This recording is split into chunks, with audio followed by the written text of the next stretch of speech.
ښه راغلاست. اوس به د مایکروسافټ ورډ هغه پرمختللي تکنیکونه یا اډوانس تکنیکونه استعمال کړو چې تاسو څنګه کولی شئ ژر په کیبورډ کې هغه رقم کار وکړئ او ډېر په تیزۍ سره بعض دا شیان چې تاسو شاید په مینیو کې پسې وګرځېږئ یا یې وکړئ یا غواړئ چې ویې کړئ د ټایپینګ په وخت کې نو هغه تاسو کولی شئ.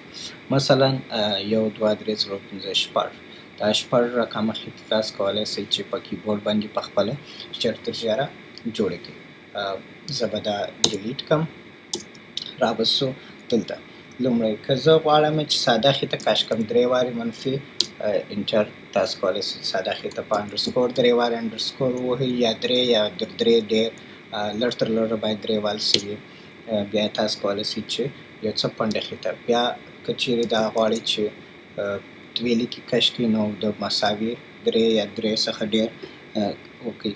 بیا تاسو کولی شئ چې د هاش یا دغه پاونډ ساین 3 یا 3 وارې ډېر وکړئ نو بیا داسې یو خطه جوړولی شئ. بیا که چیرې سټیک یا سټار ووهئ په هغه باندې تاسو دا خطه جوړولی شئ او که چیرې تاسو دا ساین یا سیمیلر ساین 3 وارې ووهئ یا ډېر نو تاسو کولی شئ چې دا 6 خطې جوړې کړئ. بیا راځو دې ته که چیرې تاسو غواړئ چې H2O4 یا سلفریک اسید یا داسې کیمستري فارمولې غواړئ چې دلته یې وکړئ نه لکه څنګه چې ما دلته نوشته کړې وه مثلا تاسو به یې نوشته کړئ H2O نو H2O دپاره سبسکریپټ و سوپرسکریپټ پکارېږي. دا هغه دوه دي چې سبسکریپټ و سوپرسکریپټ راځي پکښې کې. د سبسکریپټ او سوپرسکریپټ تاسو کولی شئ چې دلته په کلیک پر وکړئ یا مې کولی شئ او که نه که چیرې تاسې د پلس ساین ووهئ هم تاسو کولی شئ چې د یوه خپل ځای ته ورسئ. نو کنټرول پلس چې دی که کنټرول پلس ووهئ یا کمانډ پلس ووهئ نو دی د هغه څخه مثلا سبسکریپټ جوړوي او د سوپرسکریپټ دپاره بیا کنټرول شفت دی. نو مثلا H2O په کنټرول پلس باندې راغلی او مثلا H2SO4 دی په پلس راغلی او دی بیا په کنټرول شفت پلس باندې راغلی دی سبسکریپټ سو نه دی د اکسیجن سو دی د هایدروجن. دا رقم تاسو کولی شئ چې په شارټکټ کیز باندې دا کار وکړئ. بیا راځو تاریخ ته او وخت ته. که چیرې تاسو غواړئ چې د هر وخت چې تاسو دا کار وکړئ مثلا د په پای کې غواړئ چې اوس نو تاریخ ورته ښکاره کړئ نو که چیرې غواړئ چې تاریخ ښکاره کړئ د کنټرول شفت ډي ور ووهئ او د ډیټ دپاره کنټرول شفت ډي ور ووهئ د ټایم دپاره نو بیا دی کنټرول شفت ډي او کنټرول شفت ډي باندې ډیټ ټایم چې هر وخت هغه وخت یې دی هغه وخت داته راولي. او که چیرې رایټ کلیک پر وکړئ اپډیټ فیلډ چې هغه وخت یا تاریخ بدل شوی دی اتومات اپډیټ وي کنیکټ دی یا که دا ډاکومنټ بیرته خلاص شي هم ورسره بدلېدلی شي. نو بیا راځو فرست سیکنډ تھرډ مثلا تاسو څنګه کولی شئ داسې خپله نوشته کړئ. هغسې خو په سبسکریپټ سوپرسکریپټ باندې نوشته کولی شئ خو باید شان دا چې په څوک په خبر یا مثلا په انګلیسي کې چې که څوک داسې نوشته کړي نو هغه دغه معنا ده. که چیرې تاسو نوشته کړئ یو اس ټي او سپیس ورکړئ دی اتومات لوړ ولاړ شي. بیا سیکنډ ټو ان ډي نوشته کړئ سپیس ورکړئ 3 تھرډ دا رقم تاسو ته راتلی شي. مثلا سټریټ که چیرې تاسو نوشته کوئ اس ټي ورکړئ هم بیا دی کولی شي لکه فورت دپاره هم دا رقم دی هغه ته ځي.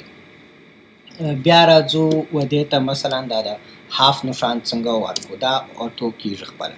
مثلا تاسو نوشته کوئ 25 بیا ورکړئ سپیس بیا 1/2 نو بیا دا تاسو سپیس ورکړئ دی اتومات د سره راولي چې دا پیدا کړي. سو هغسې چې کنټرول زیډ یې کړې دی اتومات هغه اوټو پروسیجر ختم کړي او کنټرول وای بیرته ریډ وانډو تاسو کولی شئ بیرته هغه پروسیجر راولي. بیا راځو لانګ ډیش ته. تاسو کولی شئ چې یو مثلا هغسې خو چې یو ډیش ورکړئ یوه دانه راځي چې 2 ورکړئ بیا تاسو کولی شئ چې هغه سره ونښلوئ او یو اوږد ډیش ځینې جوړ شي. بیا راځو مثلا د رجسټرډ نښان تاسو غواړئ چې رجسټرډ جوړ کړئ کولی په بریکټ کې آر نوشته کړئ دی خپله اتومات رجسټرډ ته اوړي. د ټریډ مارک دپاره هم دغه رقم که ټي ایم نوشته کړئ په بریکټ کې ټي ورکړئ بیا کولی شئ او د کاپي رایټ دپاره که سی نوشته کړئ بیا دی کاپي رایټ درته جوړولی شي. بیا د ټیبل په خپله تاسو غواړئ چې مثلا ټیبل جوړ کړئ او په خپل اتومات جوړ سي. نو تاسو کولی شئ چې مثلا زه غواړم چې یو داسې ټیبل جوړ کړم چې 3 خانې یې، نو پلس ساین او دا د ده پلس ساین دا ټیک یا ډیش دا چې هر څومره یې دی هغونده د دې بر جوړوي. مثلا دلته زه لږ ورکم بیا پلس ساین ورکم بیا ډېر ورکم، نو دا چې هر څو یې چې انټر وهم دی هغه خانه هغونده جوړوي. که دا مساوي بیا خانې مساوي راځي. تاسو کولی شئ او لکه څنګه چې ما مخکې ورته ویلي چې ټیب ووهئ نو بیا دی نور را اینډ کالم درته جوړولی شي. دا رقم تاسو کولی شئ چې ټیبل هم په شارټکټ کې باندې جوړ کړئ. او بل که چیرې تاسو غواړئ چې بولیټ پوینټس جوړ کړئ په شارټکټ کې باندې تاسو کولی شئ همداسې بولیټ پوینټ جوړ کړئ. مثلا که چیرې سټریک ورکړئ او ټیب ورکړئ، سټریک ووهئ او ټیب ووهئ نو بیا دی هغه بولیټ پوینټ درته جوړوي. دا بولیټ بیا چې انټر ووهئ دی اتومات هغه فالو کوي. بیا راځو که چیرې تاسو د منفي امضا ورکړئ او ټیب ووهئ بیا دی هغه رقم یو بل درته جوړوي. او که چیرې ګریټر ساین ورکړئ ټیب ووهئ نو بیا دی دا ایرو درته جوړوي. او بیا که خط نشته کړئ او انټر وکړئ نو دی اتومات هغه درته راځي. بیا راځو دا مهم فارمولې ته. تاسو کولی شئ ډېر وخت چې د دې مو یو حساب مو کړی او نه غواړئ چې د دې کیلکولیشن یا ضرب یا جمع یا منفي تاسو جلا وکړئ یا بل ځای وکړئ، نو کولی شئ چې تاسو د دې خپله دا فارموله چې ده هغه راولئ. نو کنټرول F9 په وینډوز کې شارټکټ کی ده او که په میک استعمالوئ کنټرول FN9 دی چې فنکشن کیز اکټیویټ سي. نو د دې لپاره چې یا کمانډ FN9 چې کمانډ FN9 په وینډوز کې وي یا کنټرول F9 په وینډوز کې وبخښئ او کمانډ F9 په میک کې وي نو تاسو ته دا فارموله راځي. نو بیا دلته تاسو نشته کې مثلا equal to 4 plus 16 یا 15 او رائټ کلیک پر وکړئ چې اپډیټ کړئ، لکه څنګه چې ټیبل اف کانټینټ اپډیټ کیږي.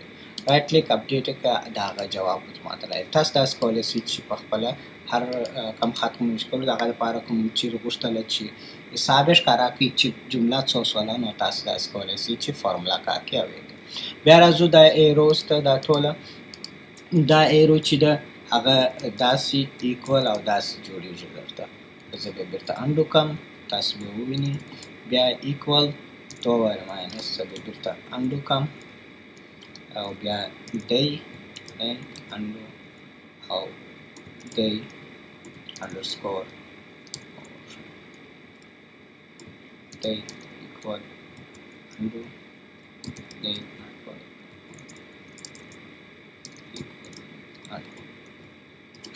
نو دا ایروز تاسو کولی شئ دا رقم یې دلته جوړ کړئ.